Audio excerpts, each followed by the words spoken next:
Hi, ich bin Faker und ich mache melodisch-elektronische Musik. Wie gehst du vor, wenn du deine Vorstellungen, Emotionen, Gefühle in wirklich Produktion oder Tracks umwandeln möchtest? Ich würde sagen, da gibt es kein Schema F, das passiert einfach automatisch so. Ich hocke mich irgendwie nie an den Schreibtisch und sage, ich möchte jetzt irgendwie das so machen, sondern es ist immer so ein unterbewusster Trigger, glaube ich, der kommt. So entweder man fühlt gerade irgendwie was und dann kommt es dann in dem Moment raus, oder man fühlt es halt gerade nicht und dann kommt auch nichts dabei raus, aber das ist auch voll okay dann. Und es ist immer unterschiedlich. Also, ja. Wenn du produzierst, gibt es einfach Techniken, Methoden, die du anwendest, um bestimmte Klänge zu erzeugen. Mhm. Und geht da in dieser Zwischenzeit nicht schon diese Emotion, vorausgesetzt du arbeitest mit Emotionen zum Beispiel in Tracks, geht das dann irgendwie verloren in diesem Prozess?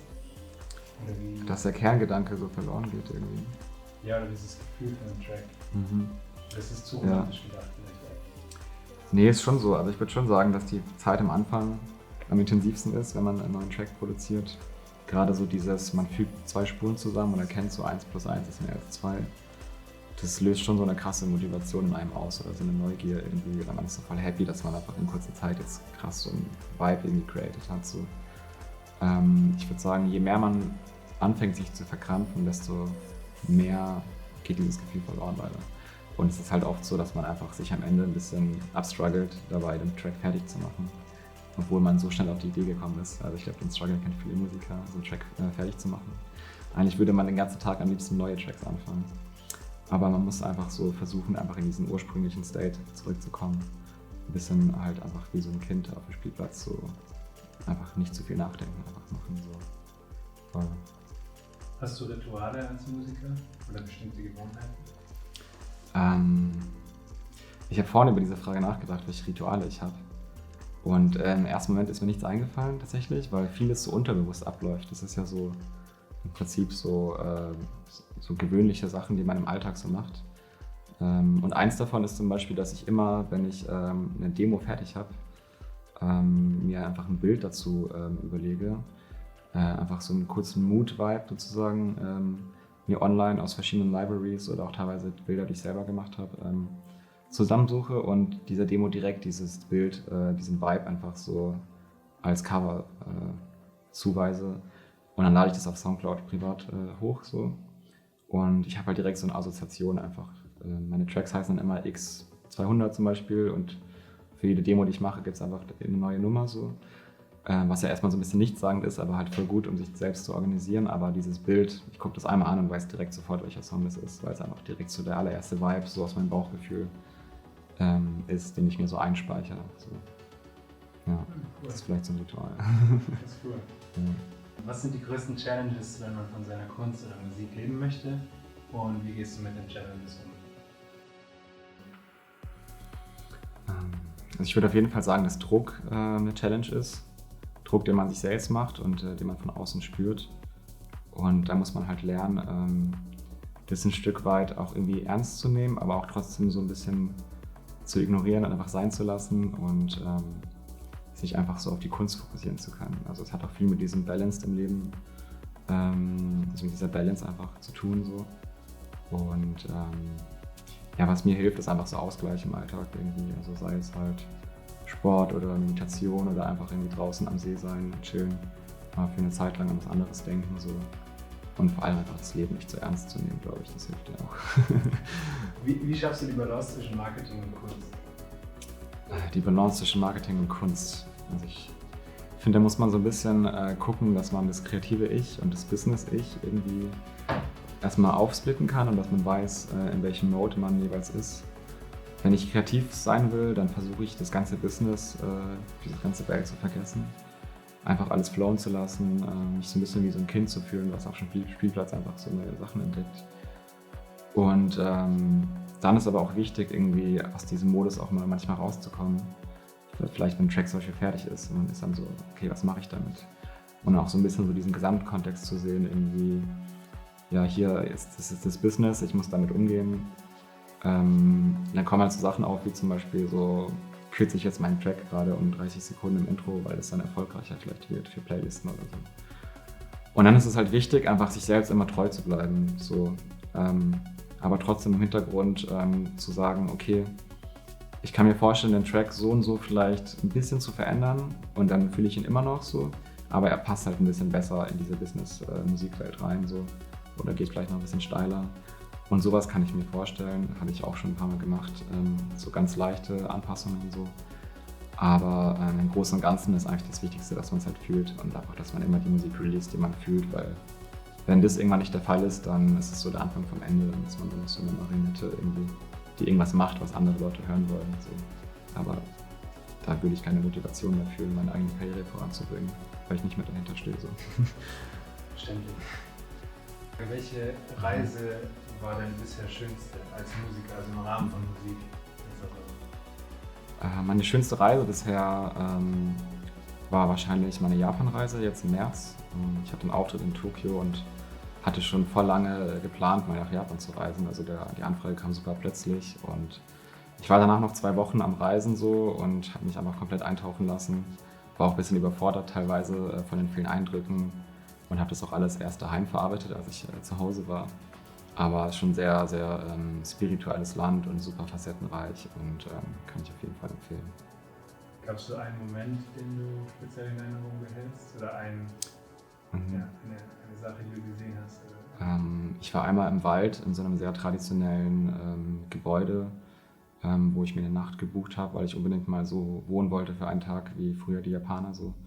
Und das war irgendwie ziemlich crazy. Also einfach, es ist schwer mit Worten zu beschreiben, so, aber es hat einfach so einen krassen Vibe irgendwie, dieser ganze Ort, dass ich bis heute daran irgendwie voll oft noch denken muss. So. Kann man sich das so vorstellen, dieses klassische, man liegt auf dem Boden dann auch? Ja, genau, es ist komplett voll Programm. Ich hatte noch so Kimonos an und so und das Essen war krass. Wir hatten so 30 kleine Gänge so auf 3 große verteilt im Prinzip. Und die Hälfte der Sachen habe ich noch nie in meinem Leben gegessen, einfach so. Das war auch direkt so am Fluss gelegen irgendwie. Richtig geile Natur und mitten in der Frühlingssaison. Sakura heißt es da. Und auch an sich, also nur von der Natur schon so ein krasses Schauspiel einfach. Ja. Welche Menschen haben eine tragende Rolle für deine bisherige Karriere gespielt und wie hast du diese Menschen kennengelernt? Also es gibt viele Menschen, glaube ich, die für meine Karriere schon so einiges getan haben, in dem Sinne, dass sie mich beeinflusst haben. So. Ich würde sagen, an erster Stelle kommt auf jeden Fall Christian Löffler, der mittlerweile ein guter Freund von mir ist, mich damals so ein bisschen als Mentor aufgenommen hat auf seinem Label. Ich habe mir einfach mit 17 Jahren eine Nachricht geschrieben auf Soundcloud. Ich war zu der Zeit sehr so naiv unterwegs irgendwie und habe einfach allen meinen Favorite-Künstlern Nachrichten geschrieben, so hey, lass mal zusammen einen Song machen, so irgendwie Bonobo und die ganzen Leuten so. Und es hat kaum jemand geantwortet, aber Christian hat nach einem halben Jahr in meinen Track reingehört erst, also ich habe halt auch gar nicht gedacht, dass der antwortet.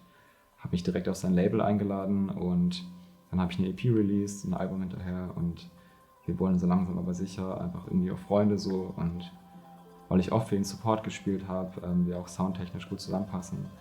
Aber vor allem, weil er für mich so ein Mentor war, also nicht nur musikalisch, sondern auch spirituell, habe ich mir oft von ihm so eine Scheibe abschneiden können, weil er in einer gewissen Form für mich auch wie so ein großer Bruder war und mir einfach gezeigt hat, so, wie es ist, als Artist, sag ich mal, in diesem Bereich einfach Musik zu machen und worauf es ankommt einfach. Und ja, dafür bin ich auf jeden Fall dankbar. Stark. Eine Nachricht, wo du dich überwunden hast oder mehrere Nachrichten, zahlen sich so auf. Ja, dann voll. steht natürlich die Qualität von deiner Musik, die du zugeschickt hast. Genau, das war einfach mein allererster Song, den ich da gerade so fertig hatte und den habe ich dann noch ihm geschickt. So. Also es war halt voll der krasse Glücksgriff, deswegen habe ich mir, glaube ich, voll viele Sachen gespart, voll viele Struggles, glaube ich, als Artist, so seinen Platz zu finden in einem Label oder so. Hat einfach so direkt gematcht irgendwie von Anfang an. Ganz toll. Okay, jetzt zu der Frage, was motiviert dich, Musik zu machen und was ist deine Vision hinter der Musik? Was mich voll motiviert beim Musikmachen ist einfach, dass man so unmittelbar Emotionen erzeugen kann.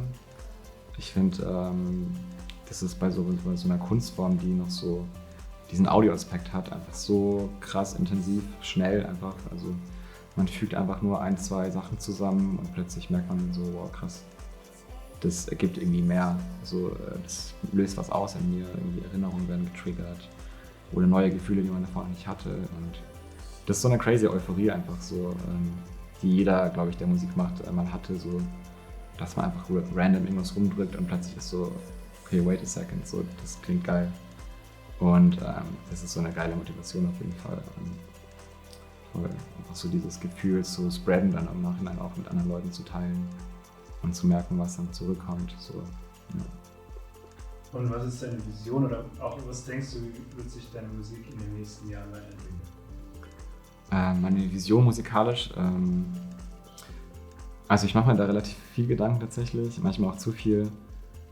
Mir ist halt wichtig, dass Musik nicht nur zugeschnitten für ein Setting funktioniert. Also ich möchte nicht nur Clubmusik machen oder nicht nur irgendwie Musik zum Chillen oder so, sondern einfach so eine Art universelle, zeitlose Musik, die sich auf verschiedenen Ebenen unterschiedlich irgendwie ausprägen kann. Und da ist mir vor allem dieser schmale Grat zwischen Clubmusik, Clubkultur und auch aber diesem ganzen Konzert-Vibe und der entspannten sozusagen tagsüber Variante, also so Musik, die man sich einfach tagsüber anhören kann oder zum Lernen, irgendwie zum Sport machen, zum in der Natur sein, so.